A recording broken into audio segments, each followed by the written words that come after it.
Good morning students, welcome to my channel. तो आज हम स्टार्ट करने जा रहे हैं रिलेटिव प्रोनाउन के रूल्स। पिछली वाली वीडियो में हम लोगों ने रिलेटिव प्रोनाउन कंप्लीट कर लिया था, लेकिन उसके कुछ रूल्स रह गए थे। ठीक है, तो आज हम क्या करेंगे, उसके रूल्स स्टार्ट करेंगे। ठीक है, चलिए हेडिंग डालिए, रिलेटिव प्रोनाउन। ठीक, रिलेटिव प्रोनाउन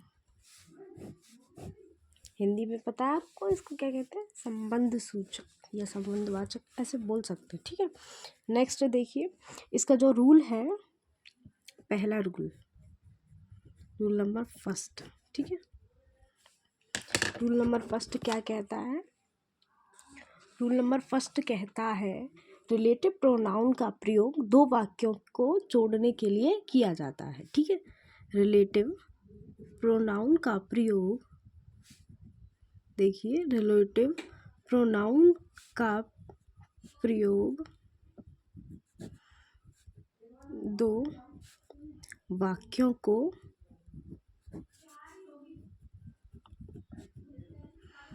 जोड़ने के लिए किया जाता है। समझ में आया आप लोग? देखिए, जब भी हमारे दो सेंटेंस, जैसे हम किसी भी चीज़ को कनेक्ट करते हैं, जैसे मान लो दो सेंटेंस हैं, कभी कभी हम एंड से कनेक्ट करते हैं, है ना, बिकॉज से कनेक्ट करते हैं, लेकिन वहाँ ये सारी चीज़ें रिलेटिव प्रोनाउन का काम करेंगी, लेकिन वो रिलेटिव प्रोनाउन नहीं होंगी। ठीक है, देखिए, रिलेटिव प्रोनाउन किससे संबंध रखते हैं? तो रूल नंबर सेकंड में आपको बता रही हूँ। रूल नंबर सेकंड है, इनमें क्या करते हैं, इनमें किसका प्रयोग होता है? WH वर्ड का जो WH फैमिली है ना, उसका प्रयोग किया जाता है। WH फैमिली आप लोग जानते हैं ना? किस किस को नहीं पता है WH फैमिली? देखिए, WH फैमिली मैं बताती हूँ। क्वेश्चन वर्ड जानते हैं आप लोग? क्वेश्चन वर्ड क्या होते हैं ये जानते हैं ना? देखिए, WH फैमिली में क्या क्या आता है? What, when, who, how. ठीक है, और भी वर्ड होते हैं, बहुत सारे वर्ड होते हैं। ठीक है, तो ये क्या आता है, हमारे WH फैमिली में आते हैं, मतलब क्वेश्चन वर्ड हम जिनको बोलते हैं। ठीक है, ये हमारा कौन सा है? रूल नंबर सेकंड है। इसमें क्या है हमारे, इनमें देखो क्या कह रहा है वो, रूल नंबर सेकंड, सॉरी, इनमें WH वर्ड्स का प्रयोग किया जाता है, यानी कि जो सेंटेंस को जोड़ने का काम करते हैं वो हमारे WH वर्ड्स ही काम करते हैं। ठीक है, अब नेक्स्ट रूल देखते हैं। रूल नंबर थर्ड क्या होता है? रूल नंबर थर्ड कहता है विच का प्रयोग। ठीक है, विच, देखो ये भी WH फैमिली का मेंबर है ना। विच का प्रयोग किसके लिए करते हैं हम? जानवरों और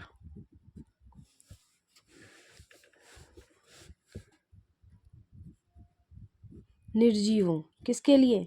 जानवरों और निर्जीवों के लिए करते हैं। निर्जीव में क्या क्या आ जाता है? देखिए, निर्जीव में आ जाता है हमारा जिनमें जान नहीं होती। ठीक है, सजीव और निर्जीव तो आपने बहुत ही छोटे स्टैंडर्ड से पढ़ा होगा, सजीव और निर्जीव, लिविंग थिंग्स और नॉन लिविंग थिंग्स। ठीक है, देखिए अब एग्जाम्पल इसका देखिए, द टाइम विच, क्या आ गया? विच से कनेक्ट कर रहा है ना, which is lost for ever, जो हमेशा के लिए कैसा हो जाता है? खो जाता है। तो यहाँ कौन द टाइम को कौन कनेक्ट कर रहा है? विच। ठीक है, the time is lost for ever किससे कनेक्ट किया गया? विच से किया गया। ठीक है, ये हमने इसका एग्जाम्पल ले लिया।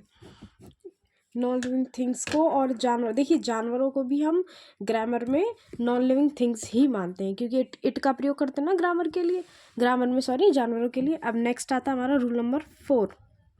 ठीक है, देखिए रूल नंबर 4 हमारा क्या कहता है कि दैट का प्रयोग, किसका प्रयोग? दैट का प्रयोग कहाँ करते हैं हम लोग? दैट का प्रयोग करते हैं निर्जीव व सजीव दोनों में। ठीक है, इस बात का ध्यान रखिए, निर्जीव और सजीव दोनों में हम किसका प्रयोग करते हैं? दैट का, दोनों के लिए दैट का प्रयोग करते हैं। समझ गए? देखिए, अब हम करते हैं next pronoun start. Next pronoun हमारा कौन सा है? डिमॉन्स्ट्रेटिव, जो आपका 5th नंबर का है। क्या है? 5th नंबर का क्या है ये? डिमॉन्स्ट्रेटिव। डिमॉन्स्ट्रेटिव प्रोनाउन पढ़ाया था ना मैंने, डिमॉन्स्ट्रेटिव प्रोनाउन। ठीक है, चलिए डिमॉन्स्ट्रेटिव प्रोनाउन की डेफिनेशन हम कैसे करते हैं, इनको देखिए। इनको हिंदी में हम कैसे बोलेंगे? ऐसे सर्वनाम जो किसी संज्ञा यानी कि नाउन की ओर संकेत करती हैं, वो डिमॉन्स्ट्रेटिव प्रोनाउन कहलाते हैं। देखिए, अब जैसे संकेत करते हैं, आप समझ रहे हो ना, संकेत करना। देखो आपको यहाँ बहुत क्लियर, कुछ लोगों को पता है बहुत बड़ा डाउट होता है, डिमॉन्स्ट्रेटिव बहुत ईजी होते हैं। जैसे देखिए, ऐसे सर्वनाम, इसकी डेफिनेशन हम ऐसे लिखेंगे, ऐसे सर्वनाम जो किसी संज्ञा, अब देखिए जहाँ बात संज्ञा की आए वहाँ किसी संज्ञा बोल रहा है ना, स्पेशल तो नहीं किया किसी को, तो संज्ञा का मतलब कुछ भी, समझ रहे हो ना। मैंने एक डेफिनेशन भी बताई थी आपको स्टार्टिंग में कि आपके आसपास जितनी भी चीज़ें आपको दिखाई देती हैं वो सभी क्या होती हैं? हमारी संज्ञा होती हैं। ठीक है, तो क्या करें हम? संज्ञा की ओर संकेत करते हैं। क्या करते हैं? संकेत करते हैं। वे क्या कहलाते हैं? डिमॉन्स्ट्रेटिव प्रोनाउन कहलाते हैं। क्या कहलाते हैं? Demonstrative pronoun. ठीक है, इस चीज़ को याद भी करिए आप लोग, सिर्फ सुनने से ही काम नहीं चलेगा। आप लोगों को मैंने बताया हैंड रिटन नोट बनाएंगे, बहुत ज़्यादा बेनिफिट होगा आप लोगों को। चलिए अब इसके एग्जाम्पल देखते हैं हम। पहला एग्जाम्पल है, दिस इज़ माई पेन। ठीक है, अब देखिए यहाँ डिमॉन्स्ट्रेटिव है क्या, अब आप लोगों को ये समझ। अब एक चीज़ बताइए, यहाँ संकेत, आपको संकेत क्या समझ में आएगा? देखिए संकेत को हाईलाइट करते हैं हम, दिस इज़ माई पेन, तो हम कैसे करेंगे? ये हमारा पेन रखा है, हमने कहा दिस इज़ माई पेन, तो ये हमने संकेत किया ना, तो ये दिस हो गया हमारा। ठीक है, नेक्स्ट आता है हमारा, नेक्स्ट एग्जाम्पल है, दैट इज़ योर बुक। क्या कहता हूँ? That is your book. अब हमने एक बुक रख दी, ये हमारी मान लीजिए बुक है, तो अब हम इससे कहेंगे that is your book, that is your book, तो ये भी संकेत हुआ ना, तो दैट का भी संकेत हो रहा है और दिस का भी संकेत हो रहा है। ठीक है, चलिए अब क्या करते हैं, अब हम इसके रूल्स पढ़ेंगे, किसके? डिमॉन्स्ट्रेटिव प्रोनाउन के भी हम रूल्स पढ़ेंगे। चलिए ठीक है, तो इसका पहला रूल क्या कहता है? चलिए नोट डाल लीजिए, चाहे रूल डालना चाहे आप रूल डाल सकते हैं। पहला रूल है, पहला नोट है, क्या कहता है? दिस और दैट एक वचन, यानी कि एक वचन को इंग्लिश में क्या बोलते हैं? Singular number. ठीक है, सिंगुलर नंबर के प्रोनाउंस हैं, यानी कि एक वचन। जब हम एक वचन की बात करते हैं तो दिस और दैट का ही प्रयोग तो करते हैं, अगर बहुत सारी चीज़ें तो दीज और दोज करने लगते हैं ना, तो ऐसे ही। देखिए अब दूसरा रूल भी देखिए, दूसरा रूल क्या कहता है? देखिए दिस का बहुवचन क्या होता है? दिस का बहुवचन हम दिस का बहुवचन हम बनाते हैं तो वो हो जाता है दीज। क्या कहलाता है? दीज। ठीक है, और दैट का बहुवचन समझते हैं ना, फार की चीज़ होती है वो, दैट मतलब दूर की, जिस चीज़ के बारे में हम दूर की चीज़ों को इंडिकेट करेंगे तो दैट। छोटी छोटी क्लास में आपने दिस और दैट का यूज़ पढ़ा होगा ना। यह यानी कि पास की बात हो रही है ना, जो चीज़ यह से डिनोट की जा रही है वो हमारे पास है, और जो चीज़ दैट से डिनोट की जा रही है वो दूर, हमसे दूर है थोड़ा। ठीक है, तो दैट का बहुवचन क्या होता है? दैट का बहुवचन हो जाएगा दोज। क्या हो जाएगा? दोज। ठीक, चलिए दूसरा रूल ये हो गया। अब हम आते हैं तीसरे रूल पे। तो तीसरा रूल क्या कहता है? तीसरा रूल भी आपको यही है, देखिए दिस जो दिस और दीज, ठीक है, दिस और दीज को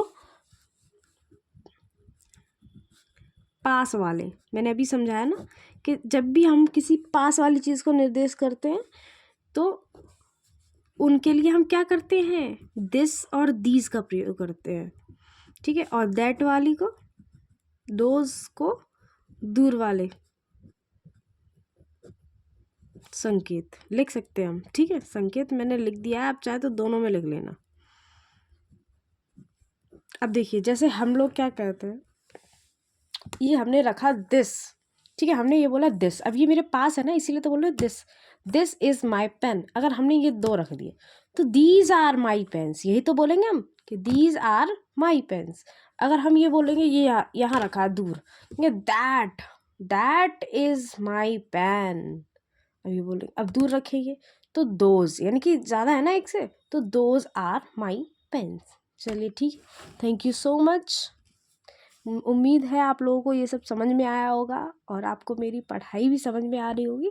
आप लोग नोट्स बनाते रहिए, आपको बहुत बेनिफिट मिलेगा। Thank you so much, thank you so much.